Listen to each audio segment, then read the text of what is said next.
July 10. మీ ఆలోచనను నియంత్రించేది ఎవరు? ఈ ప్రపంచం మీ మనసును నియంత్రించాలనుకుంటుంది. కానీ దేవుడు మీ మనసును సమూలంగా మార్చాలనుకుంటాడు. సమూలంగా మార్పు చెందు అనే పదం మత్తయి 17:2లోని రూపాంతరం చెందు అనే పదమే. అది ఆంగ్ల భాషలోకి మెటమార్ఫోసిస్ అనే పదంగా వచ్చింది. అది లోనుండి కలిగే ఓ మార్పును వర్ణిస్తుంది. ప్రపంచం కూడా మీ మనసు మార్చాలనుకుంటుంది. అందుకని అది బయటి నుండి ఒత్తిడి చేస్తుంది.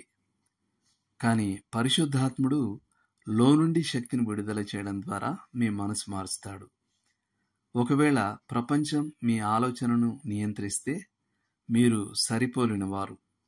ఒకవేళ దేవుడు మీ ఆలోచనను నియంత్రిస్తే మీరు రూపాంతరం చెందినవారు. దేవుడు తన సజీవ వాక్యం ద్వారా మన మనసులను రూపాంతరపరిచి మనలను ఆధ్యాత్మిక చింతన గలవారిగా చేస్తాడు.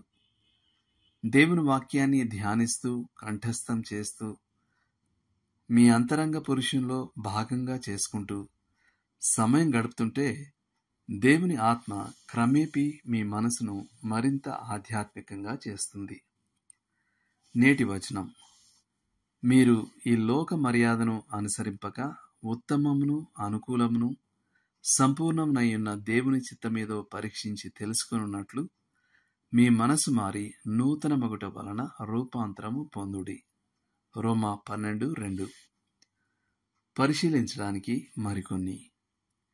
ఎఫెసీ పత్రిక 4వ అధ్యాయం 17 నుండి 24 వరకు, కొలస్సీ పత్రిక 3వ అధ్యాయం 1 నుండి 11 వరకు, మత్తయి సువార్త 17వ అధ్యాయం 2వ వచనం, కొరింథీలకు రాసిన మొదటి పత్రిక 2వ అధ్యాయం 16వ వచనం, ఫిలిప్పీలకు రాసిన పత్రిక 2వ అధ్యాయం 5వ వచనం.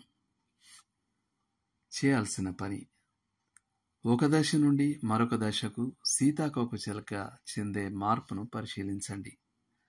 లోపల వరుసగా ఏర్పడే పునరాకృతుల ద్వారా అది మార్పు చెందుతుంది. బయట మీరు మీ ఆధ్యాత్మిక పునర్జననానికి ముందున్న రీతిని కనబడవచ్చు. అయితే లోపల అద్భుతమైన మార్పులు జరుగుతూ వచ్చాయి. మనసులోనే ఆ మార్పుల్లో కొన్నింటిని జాబితా చేయండి. ఒకవేళ మీరు మారు మనసు పొందింది ఎన్నో ఏళ్ల క్రితం అయినప్పటికీ, ఆధ్యాత్మికంగా చురుగ్గా ఉండడానికి కనీసం వారానికి ఒక కొత్త వచనం కంఠస్థం చేయడానికి ప్రయత్నించండి. ఒకవైపు వచనం, మరోవైపు రెఫరెన్స్ ఉండే ఇండెక్స్ కార్డులు మీకు ఇష్టమైతే వాడొచ్చు. మీరు దేవుని వాక్యాన్ని కంఠస్థం చేయడానికే గాక దానిని జీవించడానికి కూడా సహాయపడే ఆయన రూపాంతర శక్తికై దేవునికి కృతజ్ఞతలు చెల్లించండి. దేవుడు మిమ్మల్ని దీవించును గాక. ఆమేన్.